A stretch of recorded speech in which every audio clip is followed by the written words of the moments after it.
Ein junger Mann ging durch die Wüste. Und wenn er lange dann gegangen ist, und das sah er heute, aber eins fängt er durch den Mann. Das verletzt, und der kann nicht mal wieder gehen. Der hat aber allmählich und über den Tag gelegen. Und das sitzt so, der hat nicht viel Hoffnung. Er kommt Johan, und er sieht diesen Mann seine Situation. Dass der Mann das Bild um irgendwann sein Leben. Und er fragt den Mann, soll ich die von der Bibel was verlesen, als die gestorben ist? Und das Mann sagt, weil's mir durch Säure. Mir fehlt Wasser. Und das junge Mann, der vorbeigeht, der nimmt seine Beutel Wasser und jaft ihm da. Und der Mann trinkt die ganze Zeit, sein letztes Wasser.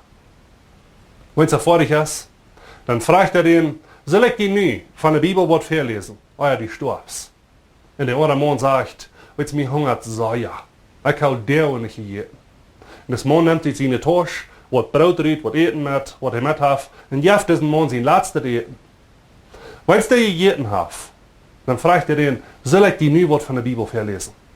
Und das Mann sagt, was auf ihr liegt, wenn es mir ist kalt, mir frisst, und das ist hart.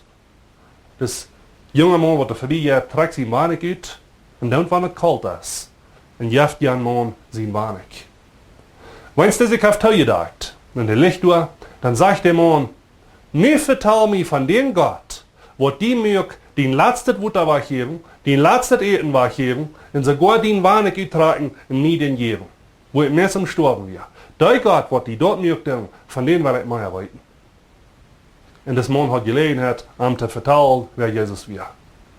In Matthäus Kapitel 4, Vers 16 sagt dort, Lut den Licht schien. Lut jene gute Worte schien in dieser Welt, dass die Menschen dadurch wollen Gott hochheben. Dass die Menschen dadurch wollen Gott ehren. Wir müssen lernen, in dieser Welt so zu leben, als Jesus tut. So ein Wandel zu haben, als Jesus tut. Und nicht so sehr bekümmert sein um mich selbst. Nicht so sehr bekümmert zu sein um dort, was mir jankert und was mir nicht gut ist. Aber dort zu sein für andere Menschen.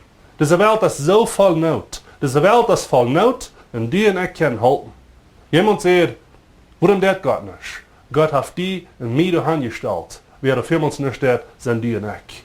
Wer will lernen, unsere guten Worte lassen schienen, dass die Menschen dadurch werden, Jesus, Gott, kann lernen und dadurch werden gerettet werden. Mach Gott die Segen.